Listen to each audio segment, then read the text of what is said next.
Hello students, class 12th chemistry. Class 10 पे हमने die oxygen के बारे में पढ़ा था कि डाई ऑक्सीजन क्या है, क्या उसके यूजेस हैं in the breathing system. Next है ozone. Ozone is an allotropic form of the oxygen. Oxygen का ये एलोट्रॉप है। It's present in the upper atmosphere. सबको पता है कि ये कहाँ प्रेजेंट होता है? अपर एटमॉस्फेयर में, about 20 kilometre above the earth surface. Earth surface से कम 20 किलोमीटर ऊपर इसकी सरफेस होती है, ओजोन लेयर जिसको हम बोलते हैं।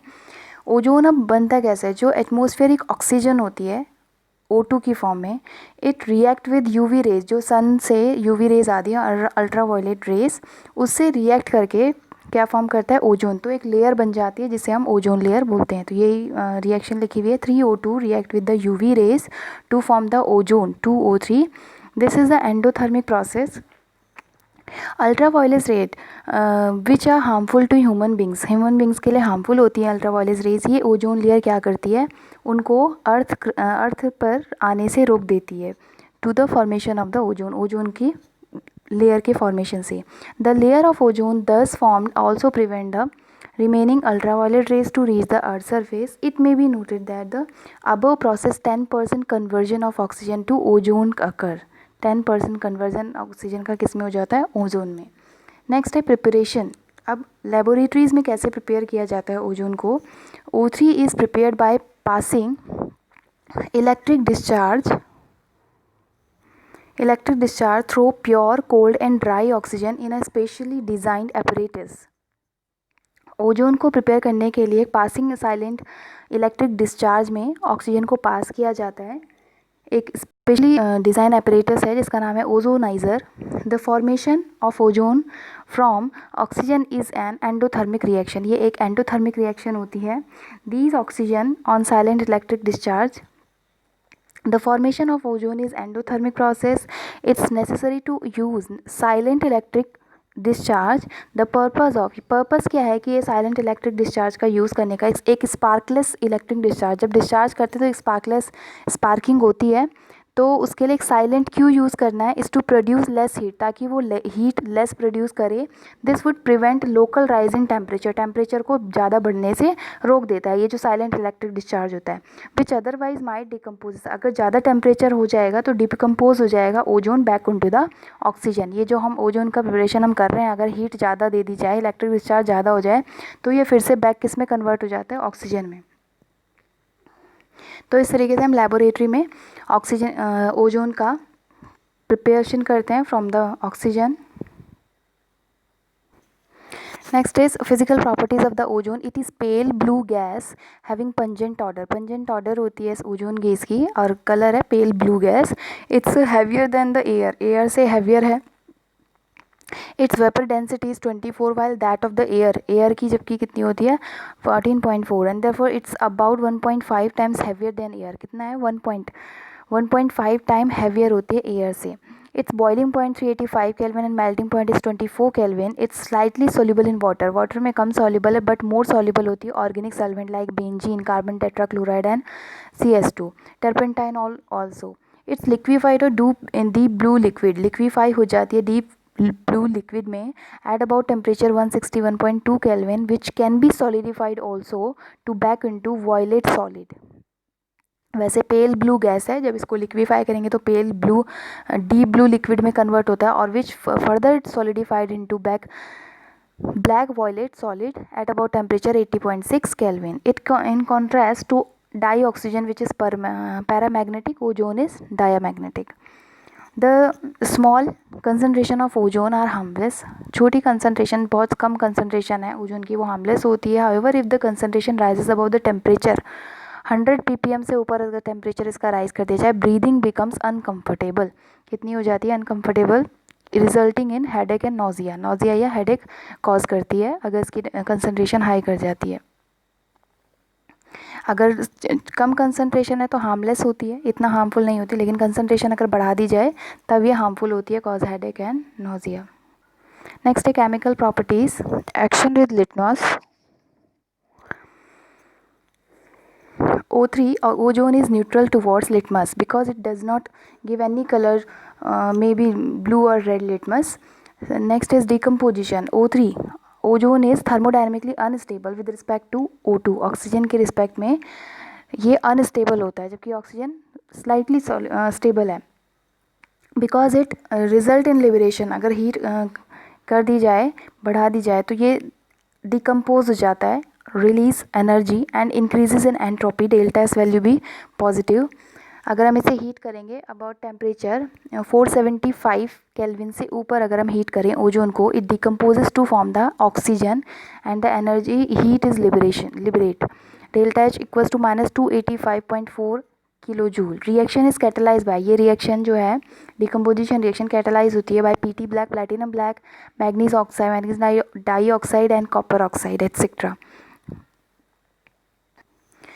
Next, third is chemical properties. Oxidizing agent. Ozone is one of the most powerful oxidizing agent with the liberation of dioxygen. Dioxygen का liberation के साथ साथ एक nascent oxygen भी form करता है which is act as a oxidizing agent.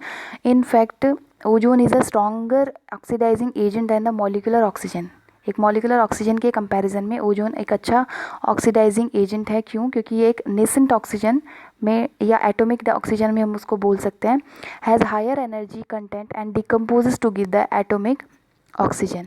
O3 को decompose करेंगे तो O3 is decomposes to O2 plus O. O is the atomic oxygen या फिर नेसेंट ऑक्सीजन भी बोल सकते हैं which is responsible for the oxidising property. Therefore, ozone oxidizes a number of non-metal and other reducing agent. For example, first is oxidation of compound.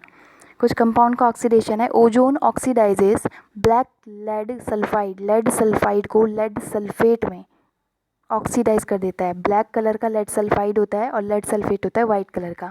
O3 सबसे first reaction तो आप यही लिखेंगे. O3 is decomposes to give the O2 plus atomic oxygen. फिर lead sulphide react with this atomic oxygen PbS plus O gives the PbSO4 lead sulphate. फिर हम इसको cancel out करने के लिए जो एटॉमिक ऑक्सीजन है फर्स्ट वाली रिएक्शन को 4 से मल्टीप्लाई करेंगे तो 4O3 हो जाएगा. तो ये 4O cancel. PbS plus 4O3 gives the PbSO4 plus 4O2. Similarly ozone oxidise sulphides of copper, zinc and cadmium के सल्फाइड्स को भी ऑक्सीडाइज करता है. फॉर एग्जांपल ZnS इसी तरीके से जैसे लेड का किया ZnS plus 4O3 give the ZnSO4 plus 4O2. ऐसे कॉपर का सल्फाइड है it's oxidises to copper sulphate CuSO4 plus 4O2. ऐसे कैडमियम का CdS plus 4O3 gives the CdSO4 cadmium sulphate plus 4O2. Second, ozone oxidises halogen acid. Halogen acids को to corresponding halogens में oxidise कर देता है. Further first reactions आपको सब में वैसे लिखनी है. O3 decomposes to give the O2 plus atomic oxygen O. These atomic oxygen oxidises the halogen acid to HCl react with O to form the water H2O and Cl2 halogen. दोनों को add करेंगे दोनों reactions को तो इसमें कुछ multiply करने की ज़रूरत नहीं क्योंकि सेम है. एटॉमिक ऑक्सीजन कैंसिल हो जाएंगे. उसके बाद 2HCl plus O3 to give the H2O plus Cl2 and O2. Ozone oxidises nitrites को नाइट्रेट में ऑक्सीडाइज कर देता है. First reaction is will be same. O3 is oxidises to O2 plus O. Nitrites KNO2 metal nitride KNO2 plus oxygen react with KNO3. further adding this equation oxygen cancel जो atomic oxygen है KNO2 plus O3 gives the KNO3 plus O2. इसी तरीके से ozone oxidise potassium iodide to iodine में इसको oxidise करता है. O3 will be same O2 plus O 2Ki potassium iodide react with water H2O and atomic oxygen O to form the KOH potassium hydroxide and I2. Further हम दोनों को add करेंगे तो reaction 2Ki oxygen cancel हो जाएंगे. जो atomic oxygen है single oxygen 2Ki plus O3 plus H2O gives the 2KOH plus O2 and I2. Fifth is ozone oxidises acidified ferrous salt को फेरिक सॉल्ट में कन्वर्ट करती है. First reaction is will be same. O3 gives O2 plus these atomic oxygen. These atomic oxygen react with FeSO4 ferrous sulfate and H2SO4 acidified ferrous sulfate. तो acid use करेंगे H2SO4 to give the Fe2SO4 whole thrice ferric salt and H2O. further दोनों को add करेंगे. Oxidation of non metal का oxidation. Ozone oxidise metal like sulphur phosphorus और moist iodine to other oxy acids में convert कर देता है. Ozone oxidises moist iodine to iodic acid.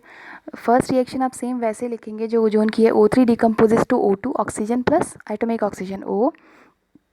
Then हम बात कर रहे थे आयोडीन को आयोडिक एसिड में, I2 these I2 iodine react with atomic oxygen O to form I2O5. These I2O5 react with water H2O to form the 2HiO3. This is the iodic acid. फिर add करेंगे इन दोनों equation को, atomic oxygen को equal करने के लिए first वाली equation को 5 से मल्टीप्लाई करेंगे तो फॉर्म होगा I2 प्लस कैंसिल हो जाएंगे 5O3 प्लस H2O और I2O5 भी कैंसिल हो जाएगा 2HiO3 plus 5O2। Ozone oxidises, second है ओजोन ऑक्सीडाइज सल्फर को सल्फ्यूरिक एसिड में ऑक्सीडाइज करता है। First reaction decomposition O3 is decompose to O2 plus atomic oxygen and then sulphur react with this atomic oxygen 3O to form the SO3। These SO3 react with water to form the H2SO4। अब यहाँ पे सारे oxy acids form हो रहे हैं तो यहाँ पे वाटर यूज़ होगा टू फॉर्म द H2SO4। यहाँ पे 3O कैंसिल हो जाएंगे और SO3 उसके बाद क्या बच गया S plus 3O3 plus H2SO4 and 3O2। Ozone oxidises moist phosphorus को फॉस्फोरिक एसिड में, ये भी सेम मॉइस्ट फॉस्फोरस P4 की रिएक्शन हम इस एटॉमिक ऑक्सीजन से कराएंगे to form the P4O10। These 10 इस ऑक्सीजन को बैलेंस करने के लिए फर्स्ट वाली इक्वेशन को 10 से multiply, then these P4O10 phosphorus penta oxide to react with water 6H2O to form the H3PO4।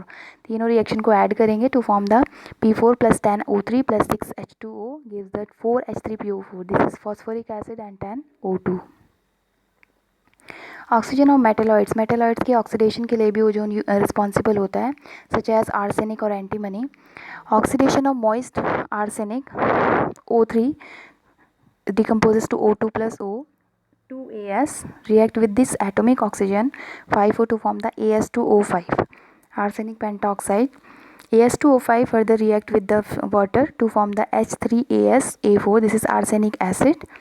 Further हम जब इसको बैलेंस करेंगे तो फर्स्ट वाली इक्वेशन को 5 से मल्टीप्लाई करेंगे, 5O कैंसिल और As2O5 कैंसिल, उसके बाद बचेगा 5O3 plus 2As plus 3H2O to form the 2H3AsO4 plus 5O2। Oxidation of moist antimony का भी सेम उसी तरीके से होगा जैसे आर्सेनिक है, these are also metalloids. Then the is the oxidation of metal, ozone oxidises certain metal, कुछ metal को ऑक्सीडाइज करती है लाइक सिल्वर एंड मर्करी, तो दे आर रिस्पेक्टिव ऑक्साइड्स में कन्वर्ट करती है। For example silver is oxidise to silver oxide, O3 decomposes to give the O2 oxygen plus atomic oxygen, these atomic oxygen oxidises the silver या फिर कोई mercury. 2Ag plus oxygen react with Ag2O, oxygen cancel 2Ag plus O3 to form the Ag2O, this is silver oxide and oxygen. Fourth is bleaching agent, due to the oxidising, ये ozone की oxidising action की वजह से it act as a mild bleaching agent की तरह इसको use करते हैं, as well as the sterilising agent. It act as a bleaching agent for the vegetable colouring matter, vegetable colouring matter colourless होते हैं, react with the ozone to form the oxidised coloured matter plus oxygen. For example ozone bleaches indigo, ivory, litmus, delicate fabrics, इन सबको sterilise करने के लिए, bleach करने के लिए यूज़ किया जाता है। Fifth is formation of ozonides, ozone react with alkene, alkene के साथ रिएक्ट करके in the presence of carbon CCl4 carbon tetrachloride to form the ozonide. These ethylene ethene CH2 double bond CH2, this is also called the ethene या ethylene, react with ozone in the presence of CCl4 to form the one of the double bond break by the oxygen, combined हो जाता है एक oxygen से, नीचे 2 oxygen, ethylene ozonide to form the additional compound, एक additional compound बनाएगा ethylene ozonide. ऐसी propylene react with the ozone in the presence of CCl4 to form the CH3CH2, जहाँ पर डबल बॉन्ड था, breakage to form the ozonide. 6 is action with peroxide के साथ act करके to form the also H2O2 react with O3 ozone to form the H2O, oxide form करता है, जिसका भी हम प्रोक्साइड लेंगे उसी का ऑक्साइड फॉर्म करेगा, plus 2O2 and BaO2 barium peroxide react with O3 to form the BaO barium oxide and 2O2। Structure is angular shape, oxygen ozone का एंगुलर शेप स्ट्रक्चर होता है, 3 ऑक्सीजन एटम, हर एक oxygen atom अपने 2 atom से जुड़ा हुआ है, जो सेंटर वाला है वो 2 से और वो सिंगल से। The bond distance between the oxygen 127.8 picometer and the bond angle between these 116.8 degree. Ozone molecule is considered to be a resonance hybrid because bond length जो इनको हम रेजोनेंस हाइब्रिड के कंसीडर करते हैं, क्यों? क्योंकि इनकी जो बॉन्ड लेंथ है वो वेरी करती है between oxygen oxygen single bond and oxygen oxygen double bond के बीच में. तो ये जो डबल बॉन्ड है ये रोटेट करता रहता है. ऑक्सीजन इसके 2 रेजोनेटिंग स्ट्रक्चर है, प्लस एक बार डबल बॉन्ड इधर, एक बार डबल बॉन्ड इधर, नेगेटिवली चार्ज फर्दर. तो इसका एक हाइब्रिड स्ट्रक्चर डेवलप हुआ.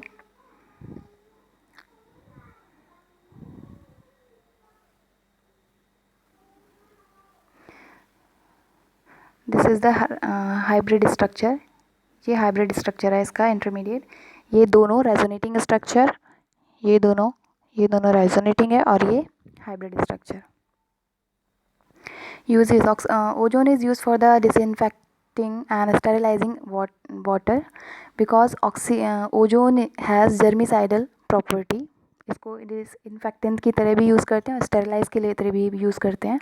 For this it has a property of germicidal. Germs को किल करने की प्रॉपर्टी भी इसमें होती है. It is use for bleaching करने की property and fluoride delicate fabrics. जो फैब्रिक्स होते हैं उनको ब्लीच करने के लिए oils and floor and starch को ब्लीच करने के लिए इसको यूज़ किया जाता है. It is use for purifying air को प्योरीफाई करने के लिए भी यूज़ किया जाता है इन द क्राउडेड प्लेसेस जहाँ पर भीड़ भाड़ वाले इलाके होते हैं, सच एज सिनेमा. जैसे सिनेमा हो गया, ऑडिटोरियम हो गया, ताकि वहाँ पे सफोकेशन ना हो, तो एयर को प्योरीफाई करने के लिए ओजोन का यूज़ किया जाता है. And fourth is it is used in the laboratory for the ozonolysis in the organic compound. Ozonolysis ozone के कंपाउंड फॉर्म करने के लिए ऑर्गेनिक केमिस्ट्री में भी इसका लैबोरेटरीज में यूज़ किया जाता है. Then the ozone is completed. Allotropes of sulfur. Sulfur exists in numerous allotropic forms, of which 3 forms are the most important. First is rhombic sulfur. This is also called the alpha sulfur. Second, monoclinic sulfur. This is also called beta sulfur. And last one is plastic sulfur, and also known as delta sulfur. First of all, we discuss the rhombic sulfur. It is also called alpha sulfur. It exists as a S8 molecule. It's a bright yellow in color. Bright yellow color का होता है ये. Its specific gravity is 2.06 gram centimeter in cube. Melting point about 385.8 Kelvin. It is most stable form of the sulfur. ये जितने भी इसके allotropes है, इसकी सबसे स्टेबल फॉर्म रॉम्बिक सल्फर की होती है at room temperature. It's insoluble. Water में insoluble है, but soluble in some extent. कुछ एक्सटेंट में अल्कोहल और इथर में soluble होता है, but readily soluble in carbon disulphide CS2. Sulphur exist, structure इसका है एग्जिस्ट एज S8 मॉलिक्यूल में एग्जिस्ट करता है. The sulphur atom are arranged in a puckered ring as shown this. ये पक्कड़ रिंग स्ट्रक्चर में exist करता है. The bond length between the sulfur bond 212 picometer. The bond angle between the 107 degree. This is the puckered ring structure of the S8 molecule. Second is monoclinic sulfur or beta sulfur. It is prepared by melting rhombic sulfur. इस rhombic sulfur को melt करके इसको prepare किया जाता है जो beta sulfur है. In dish and cooling till a crush form होता है. crust को फिर हम remove कर देते हैं. एक colorless needle shaped crystal हमें मिल जाते हैं जिसे हम beta sulfur को बोलते हैं उसे. तो beta sulfur को हम कैसे prepare करते हैं? By the rhombic sulfur at heating above the temperature 369 Kelvin to convert it the monoclinic sulfur. monoclinic sulfur further converted, अगर उसका टेम्परेचर डाउन कर दें 369 से कम, तो वो रॉम्बिक सल्फर में कन्वर्ट हो जाता है. Properties, it is dull yellow in colour. It is soluble in CS2. Carbon disulphide में ये सॉल्युबल होता है. Specific gravity 1.98 gram centimetre inverse cube. Melting point about 393 kelvin. It's also exist as S8 molecule की जैसे पकड़ ring structure रॉम्बिक sulphur का होता है, वैसे ही मोनोक्लिनिक सल्फर का भी होता है. इट इज़ स्टेबल होता है ये. टेम्परेचर अबव 369 से अगर टेम्परेचर अबव है तब मोनोक्लिनिक सल्फर एग्जिस्ट करेगा. अगर इससे डाउन टेम्परेचर हो जाता है तो रॉम्बिक सल्फर में कन्वर्ट हो जाएगा. Then third is plastic sulfur or delta sulfur. Plastic sulfur is obtained by the pouring molten sulfur into cold water. Pouring molten sulfur into cold water when a soft rubber like mass called plastic sulfur is formed. Properties: it is an amorphous solid. Amorphous form है sulphur की है. It's soft and elastic in the beginning but hardness or on standing gradually changes to rhombic sulfur. अगर से हम बहुत देर तक रख दें तो ये चेंज हो जाता है rhombic sulfur में. It has no sharp melting point. एक शार्प मेल्टिंग पॉइंट इसका नहीं होता है. Specific gravity 1.95 gram centimetre inverse cube. It's insoluble in carbon disulphide CH2 में insoluble. Plastic sulphur is regarded as supercooled liquid, that is a liquid which due to rapid cooling below its freezing point had no time to settle in a crystalline form. Super cooled liquid क्या होता है? ये super cooled liquid form में exist करता है, रिगार्डर उसको ले सकता है. एक वह ऐसा लिक्विड होता है which due to rapid cooling, बहुत जल्दी ठंडा होता है बिलो इट्स फ्रीजिंग पॉइंट, अपने फ्रीजिंग पॉइंट के नीचे, and had no time to settle in a crystalline form. कोई टाइम नहीं लेता, जल्दी से सेटल क्रिस्टल में कन्वर्ट हो जाता है. ये आपके rhombic sulphur, monoclinic and plastic sulphur complete हो गया. इसके बाद हम नेक्स्ट टाइम पे लेंगे sulphur dioxide and sulphuric acid की प्रिपरेशन, उसकी प्रॉपर्टीज़. Thank you.